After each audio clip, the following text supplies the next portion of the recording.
আপসী নেত্রীর কবরের পাশে দাঁড়িয়ে নীরবতায় ভেসে বেড়াচ্ছে ইতিহাস, স্মৃতি আর অস্ত্র। দাফনের একদিন পর খালেদা জিয়ার কবরে শ্রদ্ধা জানান পরিবারের সদস্যরা। চোখে কথা না বলা শূন্যতা, মুখে চাপা কান্নায় নাতনি জাইমা রহমান নীরবে দাঁড়িয়ে প্রিয় দাদির কবরে। বিস্তারিত আহসান হাবিবের প্রতিবেদনে। শুক্রবার সকাল 10:30টা কবরের পাশে দাঁড়িয়ে পবিত্র কোরআন তেলাওয়াত, দোয়া আর মোনাজাত। পরিবারের কণ্ঠে আজ শুধু একটাই প্রার্থনা, মহান আল্লাহ যেন প্রিয় মানুষটিকে জান্নাতুল ফেরদৌস নসিব করেন।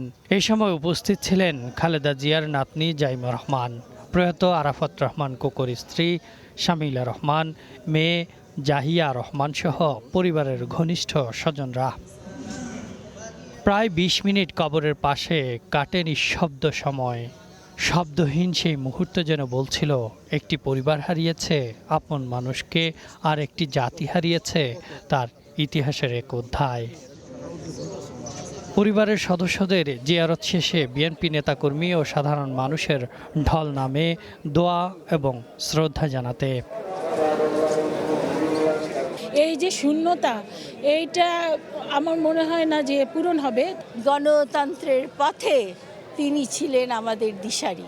আমরা বাংলাদেশের জনগণ তার কাছে চিরঋণী। গণতন্ত্রের প্রতি যে শ্রদ্ধা, এই শ্রদ্ধা রেখেই সে আদর্শ অনুসরণ করে আগামী দিনে এগিয়ে যাবে। বেগম জিয়ার দেশপ্রেমের আদর্শকে ধারণ করে শোককে শক্তিতে রূপান্তর করে তারেক রহমানের নেতৃত্বে নতুন বাংলাদেশ তৈরি হবে বলে প্রত্যাশা নেতাকর্মীদের।